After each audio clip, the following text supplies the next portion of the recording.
मैं जय किशन मिश्रा biforeprint.in के कार्यक्रम चुनावी चर्चा में आज हम लोग इकट्ठा हुए हैं वरिष्ठ पत्रकारों के साथ और चर्चा करेंगे इस चुनाव पर आने वाले परिणामों की तरफ। हमारे साथ सबसे पहले हैं माननीय श्री शैलेंद्र दीक्षित जी, कुमार जी, शहर के बहुचर्चित पत्रकार अनूप वाजपेयी जी और माननीय महेश शर्मा जी।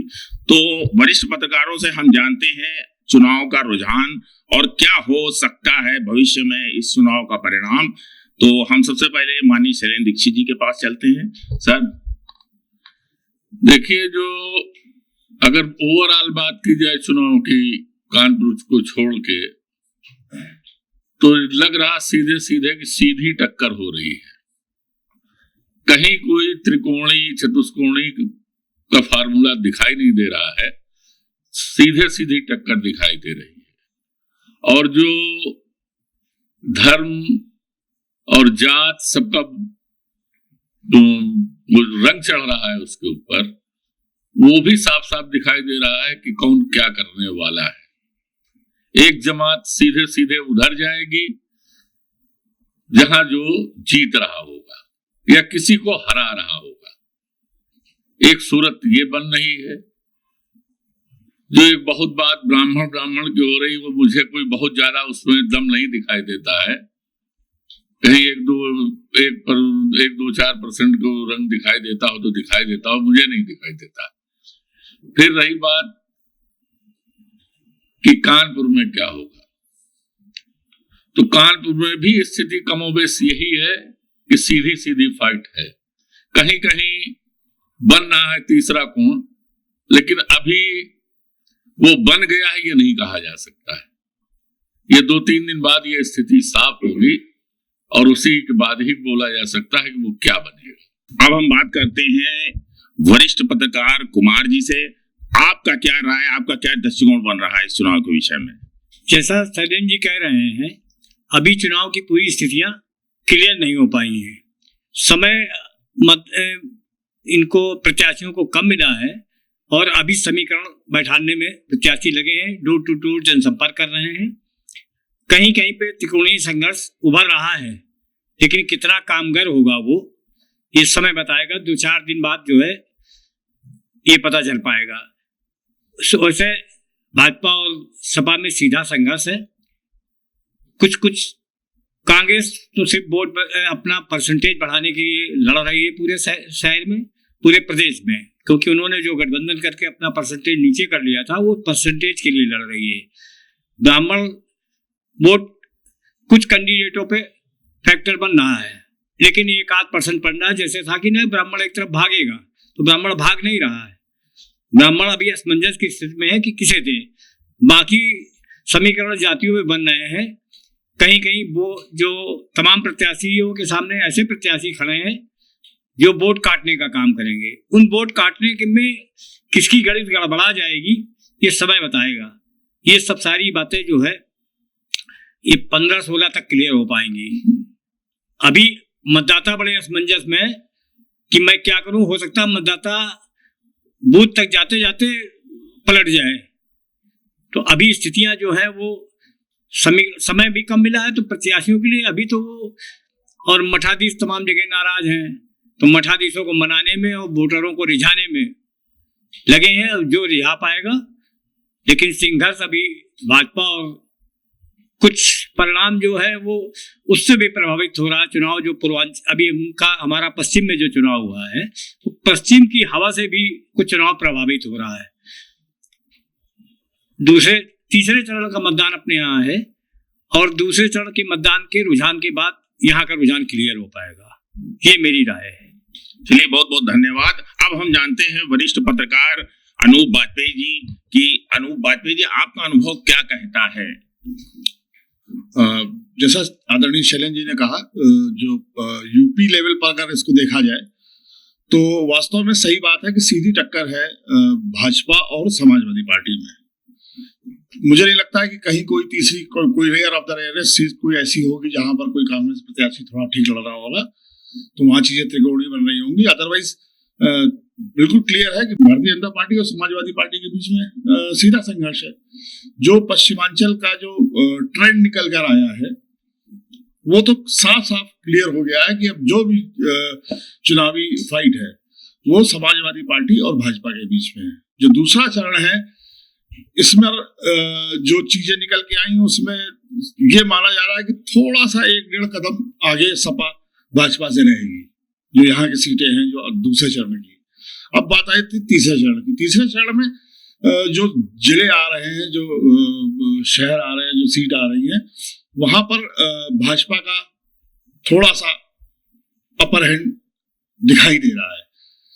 अब इसको मतलब उदाहरण के तौर पे कानपुर ले लें, अगर हम सिर्फ उदाहरण के तौर पे, तो कानपुर में 10 सीटें हैं।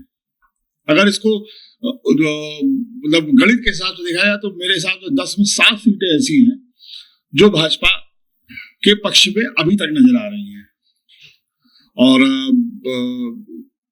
सिर्फ 3 सीटें हैं जहां, जैसे कैंट कह सकते हैं जिसको, कैंट सीट और आर नगर सीट, यहाँ चीजें त्रिकोणीय बनी हुई हैं।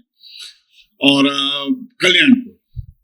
कल्याणपुर में सीधा फाइट है समाजवादी पार्टी और भाजपा के बीच में, जहां पर समाजवादी पार्टी थोड़ा सा अपर हैंड लेती हुई अभी तक दिख रही है। कैंट और आर नगर में चीजें 3 तरफ हैं, लेकिन वो अल्टीमेटली जो भाजपा को सबसे अच्छी टक्कर दे रहा होगा, एक वर्ग विशेष, एक वर्ग समुदाय, उस प्रत्याशी को वोट करेगा, भले ही वो कांग्रेस का हो या समाजवादी पार्टी का हो। तो बहुत बहुत धन्यवाद अपनी राय देने के लिए। नमस्कार महेश जी, आपका स्वागत है। और अब हम जानना चाहेंगे आपकी राय कि आपकी नजर में शहर की राजनीति क्या बोल रही है। शहर की राजनीति से पहले थोड़ा सा प्रदेश की राजनीति पर भी चर्चा होनी चाहिए। बिल्कुल बिल्कुल। तो जो अभी 10 तारीख को 58 सीटों पर चुनाव हुआ पश्चिमी उत्तर प्रदेश में, मुझे लगता है कि जो ट्रेंड रहा और जो वोटर्स का टर्नआउट रहा, कम रहा पिछले चुनाव के मुकाबले, उसने इबारत लिख दी कि फ्यूचर क्या होगा, मतलब परिणाम क्या हो सकते हैं, संकेत दे दिए लगभग। कहने का तात्पर्य यह है कि लगभग 3% से थोड़ा सा ज्यादा ही, बल्कि कह लीजिए, जो टर्नआउट है वो गिरा। तो जब टर्नआउट कम होता है तो माना ये जा रहा है, विश्लेषक और जो सेफोलॉजिस्ट हैं वो मानते ये हैं कि भाई इसमें बीजेपी को नुकसान होते दिख रहा है। सभी कह रहे हैं, हम भी इस बात से सहमत हैं कि बीजेपी को नुकसान होते दिख रहा है। तो उत्तर प्रदेश में सीधी सीधी तो दिख रही है कि भाई भारतीय जनता पार्टी और समाजवादी पार्टी के बीच में सीधी लड़ाई है, लेकिन हमें बसपा को इग्नोर नहीं करना चाहिए, उसे भी गंभीरता से लेना चाहिए, क्योंकि उसका बड़ा साइलेंट चुनाव इस समय चल रहा है। मायावती बहुत ज्यादा एक्टिव नहीं दिख रही है, ऐसा लग रहा है कि बसपा चुनाव ही नहीं लड़ रही, लेकिन उसका वोट एकदम से निकलता है। नहीं तो 2007 में सरकार कैसे बन जाती, या उसका जो परसेंटेज है, उसके परसेंटेज में ज्यादा कोई गिरावट नहीं आई है कि बहुत रिमार्केबल गिरावट आई तो बसपा खत्म हो रही है, ऐसा कुछ नहीं है। और अगर कहीं मान लीजिए उसका वोट कहीं ना कुछ सीटों पे इंटैक्ट हो जाता है, तो फिर स्थिति होगी कि बसपा की भी सीटें बढ़ेंगी, तो फिर उसको नुकसान किसका होगा, ये आकलन करने की जरूरत है। तो कुल मिला के ये है कि हम ये कह सकते हैं कि नतीजे आते आते अगर कोई पार्टी ये कहे कि बहुत ही कंफर्टेबली वो इतनी सीटें पा जाएगी, वो बहुत कंफर्टेबली वो सरकार बना लेंगी, तो ऐसा क्लियर कट कुछ नहीं दिखता है। हमें नतीजों का इंतजार करना पड़ेगा। और चुनाव लड़ते समय सभी दावा करते हैं कि हम ये करेंगे वो करेंगे, लेकिन हकीकत क्या है वो चुनाव नतीजे के बाद ही पता चलती है। तो जो ट्रेंड है, जो इबारत पश्चिमी उत्तर प्रदेश के चुनाव ने लिखी है, ये आगे चलती रही। अभी 14 तारीख को 55 सीटों के चुनाव है उसी क्षेत्र में, और भी पता लग जाएगा। तो ये ट्रेंड रहा तो फिर आसान नहीं है जितना आसान कहा जा रहा है। अब आइए कानपुर पे। कानपुर की पोजीशन ये है कि कानपुर में कहीं कहीं समाजवादी पार्टी और बीजेपी की टक्कर दिख रही, तो कहीं कांग्रेस बीजेपी की टक्कर दिख रही। त्रिकोणीय संघर्ष की, जैसा कि अनूप जी ने कहा था, तो त्रिकोणीय संघर्ष के भी आसार दिख रहे हैं। आपके कुछ ऐसी सीटें, जैसे मैं आरनगर की बात करूंगा, मैं छावनी की भी बात कर सकता हूँ, यहाँ ट्रायंगुलर दिख रहा है। तो ऐसे में आरनगर में जो चुनाव दिख रहा है, तो उसमें सीधा सीधा त्रिकोणीय संघर्ष कांग्रेस, सपा और भाजपा के बीच में दिख रहा है। बाजी कौन मारने जाएगा, दो की लड़ाई में तीसरे को फायदा हो जाएगा, ये भी हो सकता है।